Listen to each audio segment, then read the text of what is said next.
I've got 2 units. Can I look at that? Yeah. They're out on the right-hand side of the encampment. These 2 units of Gothic infantry are defending the Lager and will have to be dealt with first. In his desire to get close to the enemy, Rex sends his scouts too near and alarms the Goth archers. A few thousand Goths looking at me very unpleasantly. There's only 7 of me. The Goth archers stop looking and start firing. They're firing at us, Rex. Do you want to back off a bit? I think we might back up a bit. Oh dear. The remaining 7 can back off a bit. Bring them back. Oh no. It's 2 gone. Right, what are they doing? What are they doing? We've left them some food. It's important they don't get intimidated by that archery fire, by the power of the Gothic bows. They don't want to be frightened. They've got the better army, as long as they use it properly. The team have yet to discover the Goth cavalry. Though equal in numbers to the Romans, the Goth mounted archers are capable of rapid surprise attacks on the Roman ranks. Can we go above the battle train and just look down, try and get a much bigger picture? There's something out there, and we don't know where it is. So we don't like it, do we? Despite Rex's accurate intelligence gathering, the team are still unable to find the enemy cavalry. How will this vital bit of missing information inform their battle plan?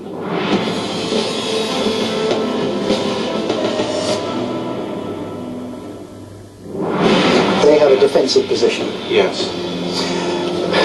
And with some skirmishers outside. Yeah, well, somehow we've got to bring them out if we can. But Yeah. they put it there, it's there for a purpose. Yeah. Right? And suddenly, basically, that door's open, you want to come in, come Yeah. in. The team recognise that the Goths are sitting pretty in their wagon lager, so the Roman army will be forced to advance. However, the team need to be aware that any plan they make could fall victim to a surprise ambush by enemy cavalry. Jan, what are your thoughts? I'm concerned about the cavalry because whatever we do, if they suddenly charge down on us, then our plan is shot unless we have something in reserve and have some idea where they might be coming from, but we have looked and we can't see them. Okay, our key troops are the heavy cavalry and the legionnaires. Not so much, from the information we had, the archers. So maybe we want to worry them a bit with the archers. And send... 2 units of archers are so weak that they make sense. So we can worry them with the archers, can't we? We might as well have the archers doing something. They can be firing on them and worrying them and distracting them from what we're really doing. Like all good politicians, this team of councillors could continue to debate the details of this battle all day. But with the clock ticking, the time for talking is over. Now they need to come up with a plan. So who's going to show me on the map with the blocks what you're going to do? Oh, the lieutenant, you noticed that? Oh, right, interesting. Anybody with a plan? Here's a suggestion, right? I have some blocks. So, legionnaires are going to come in at the front. So I have the legionnaires. Yeah. Various cavalry units, you can decide which ones are going to be deployed along the side. You can have the archers at the back. They can shoot stuff. Yeah.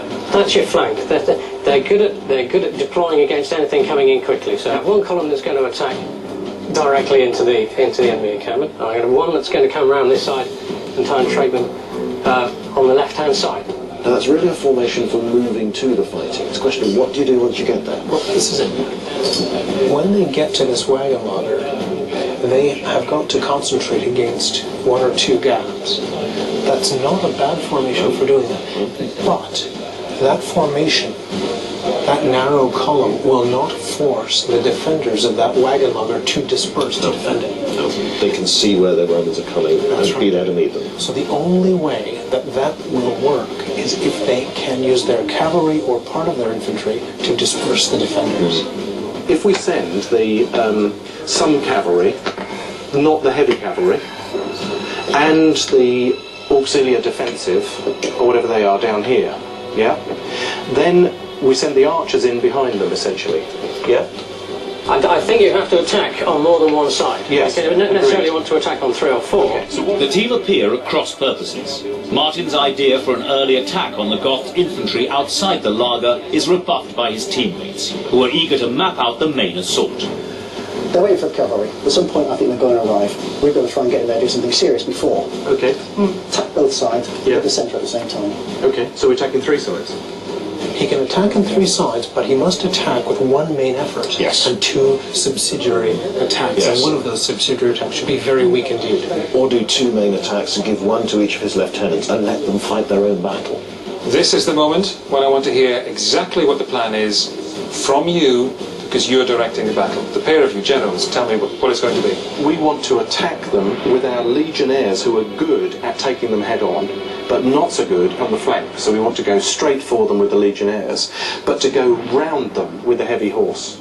The team's plan appears strong, and after an initial power struggle, Martin has taken the helm.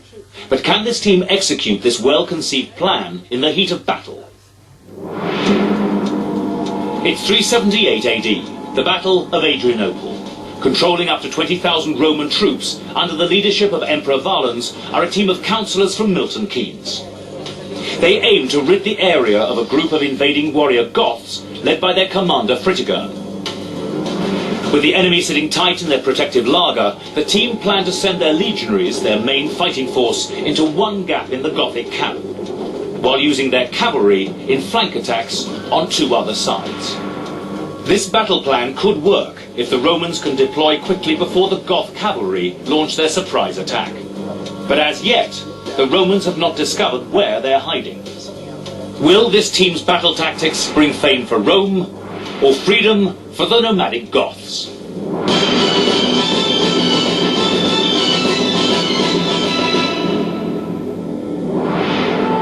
As the Romans begin deployment in this 4th century AD battle, the team now has a piece of 21st century technology, a real-time satellite view to help them track both armies. The team can get their bearings by thinking of this wagon laager as a clock, with their Roman army facing 6 o'clock. Rex, what you're doing, from my point of view, is you're sending everybody straight towards the enemy. And as you get nearer, the cavalry are going off and round to the left, and the infantry, especially the legionaries, are going straight down the middle. But we don't want to show that too early. Rome has opted to fight an offensive battle, but if the team are not to give away their strategy too early, they must keep as one overall unit until they are close enough to the Goth encampment to launch their battle plan. Rex deploys his left-hand half of the army, with his legionaries, the strongest troops, at the head. They're trying to use cleverness. Which is a good thing. They've got the more sophisticated army. Why not take the advantage of that? Do clever things. You've got fairly disciplined troops, certainly better than the Goths. So Martin's ideas are not inappropriate for this sort of army. Go down with him, Yes, alongside we are. him like you are now. Yeah. And then as you get nearer and nearer and nearer, then start to split off to the right. With the cavalry going off. Yes, to the with the right. cavalry going off to the right, and Right. And the legionaries going down. straight on. Yeah. Jan's experience in the council chamber begins to show. Despite appearing to agree with her general's direct order to keep her troops together, Jan blatantly has her own agenda and splits her cavalry off to the right immediately. How will her generals react? They're too far out to the right. They're too far out to the right. Yeah, we want them eventually out to the right, but they're now too But far look, out. there's they're a too far out dip to the there. right. There's a dip in the land. I was going to take them through those two little hummocky Oh, that's bits fine. so That's they super. can't That's see. absolutely Yeah? great. Martin might think it's great, but the Goth defenders see the Roman cavalry advancing, and thinking it's an early strike, they move back into the laager. How will the team react to this first move by the enemy? Are they closing the door? Rex, what we think they're doing, Rex and Jan, Yeah. what we think those guys are doing is closing the front door. Yeah. But actually, we think this probably suits us because we're going to send the legionaries against them, and they're good at fighting hand to hand and face to face. But now the central gap has been reinforced, are the Romans being too blasé, as their legionaries now have an even stronger force to reckon with? What we've got is, if you have a look at the screen in front of you, you'll see your cavalry is too far up to the right in conjunction with the rest of the troops. Right. We need to move everybody else up to a level with them before we want to attack. Yeah, well, I've stopped them there, so That's they're not great, moving. but we need Yeah. to move everybody further and further ahead. Right, okay. Please. So we want to So- move forward. Yes. Do Everybody we want move to forward. charge, or do we want to walk? We go charge is- nice, gentle, Enough. but fast amble. But should the Roman team be ambling towards the enemy encampment, with the hidden Goth cavalry able to attack at any moment? A big suspicion about the cavalry coming in from over here. That's a concern. Could you go and have a look and see if you can find any enemy cavalry, please, Adam? Could you go towards our cavalry, towards Jan's cavalry, and look out in the distance beyond them, please? Still anxious about